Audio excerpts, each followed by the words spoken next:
February महिन्यामध्ये होणाऱ्या साहित्य संमेलनाचं जे स्थळ आहे ते तालकटोरा मैदान आहे आणि त्या तालकटोरा मैदानाची पाहणी करण्याकरता शरद पवार आणि आयोजक समितीचे सदस्य इथे आलेले आहेत। महत्त्वाचं म्हणजे जर बघितलं याच इथे साहित्य संमेलन होणार आहे। फेब्रुवारी महिन्यामध्ये हे साहित्य संमेलन होणार असून या साहित्य संमेलनाची सर्व ती तयारी कशा पद्धतीने सुरू आहे याची माहिती घेता येते आणि आता ते इथून ते पाहणी करून आपल्याला जाताना पाहायला मिळत आहे। आणि महत्त्वाचं म्हणजे जर बघितलं या निमित्ताने जर बघितलं तर या सगळ्या याच्यामध्ये ही जी पाहणी आहे ह्या पाहणीच्या निमित्ताने शरद पवार त्यानंतर संजय नाहार इथे आलेले आहेत आणि त्यानंतर इथे पाहणी करून कशा पद्धतीने तयारी आहे याचा देखील माहिती ते घेत आहे। कशा पद्धतीनं तयारी असणार आहे याची सर्व ती माहिती घेत आहे आणि या माहितीतून कशा पद्धतीने साहित्य संमेलन होणार याची सर्व ती माहिती घेतील अशा प्रकारचा प्रयत्न आहे। शरद पवार काय म्हणतात हे पाहूया। 98वे साहित्य संमेलन 70 वर्षांनी दिल्लीमध्ये होत आहे आणि 70 वर्षापूर्वी काकासाहेब गाडगीळ त्याचे स्वागताध्यक्ष होते, तर्कतीर्थ अध्यक्ष होते आणि पंतप्रधानांनी उद्घाटन केलं होतं।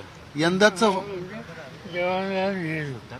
पंतप्रधान जवाहरलाल नेहरू होते आणि यंदाच्या साहित्य संमेलनाचे स्वागताध्यक्ष आदरणीय पवारसाहेब आहेत आणि हे संयुक्त महाराष्ट्राच्या स्थापनेनंतरचं पहिलं मराठीला अभिजात भाषाचा दर्जा मिळाल्यानंतरचं पहिलं साहित्य संमेलन आहे आणि हे देशभरातनं याला लोक येणारे त्याचे स्वागताध्यक्ष म्हणून आदरणीय पवारसाहेब हे सर्व व्यवस्था पाहायला आज तालकटोराला आले होते। इथं काय करता येईल या पूर्ण नगरीला छत्रपती शिवाजी महाराज नगरी असं नाव देण्याचा निर्णय झालेला आहे आणि आतले कार्यक्रम हा महामंडळाचा निर्णय असतो, पण त्याचं उद्घाटन समारोप आणि त्यानिमित्तानं होणारे कार्यक्रम, कारण मराठी साहित्य संमेलन ही 146 वर्षाची परंपरा असलेली महादेव गोविंद रानडे यांनी 1878ला सुरू केलं होतं आणि आदरणीय पवारसाहेब पहिल्यांदा स्वागताध्यक्ष होत आहेत। यापूर्वी ते उद्घाटक होते, प्रमुख पाहुणे म्हणून प्रत्येक संमेलनाशी संबंध आहे, पण स्वागताध्यक्ष म्हणून दिल्लीमध्ये पहिल्यांदा आदरणीय पवारसाहेब असणार आहेत। परंतु वेगवेगळ्या मराठी लिहिलेलं आहे त्यांनी यावं साहित्य संमेलनाला, काय त्यांच्याकडून प्रतिसाद मिळालाय का? अशी त्यांना विनंती केली, त्यांच्या ऑफिसने आज बोललं, त्यांचं कन्फर्मेशनचे आम्ही वाढवतो, पण ते येतील असा आम्हाला विश्वास आहे। बरं, पण साहेब हे दिल्लीमध्ये होत आहे, पहिल्यांदाच असं मोठा सोहळा होतो इथे, तर देशभरातील मराठी संघटना, वेगवेगळे राजकीय पक्ष,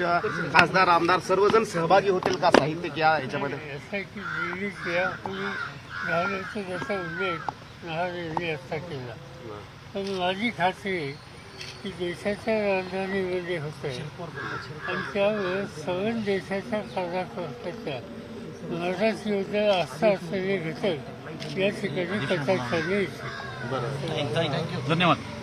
हे शरद पवार होते, संजय नाहार आहे इथे आणि ते इथे संपूर्ण पाहणी करून जाताना पाहायला मिळतं। समोर जर बघितलं इथे नुकतीच पाहणी करायला आले होते आणि पाहणी करून ते आता जात आहे आणि महत्त्वाचं म्हणजे जर बघितलं या सगळ्या याच्यामध्ये कशा पद्धतीनं संपूर्ण तयारी आहे याचा देखील लेखाजोखा त्यांनी मांडलेला आहे आणि कशा पद्धतीनं या नगरीला छत्रपती शिवाजी महाराज असं नाव या संपूर्ण साहित्य संमेलनाच्या स्थळाला देण्यात आलेलं आहे। नवी दिल्लीहून व्हिडिओ जर्नलिस्ट जगदीशसह प्रशांत रामदास, न्यूज 18 लोकमत।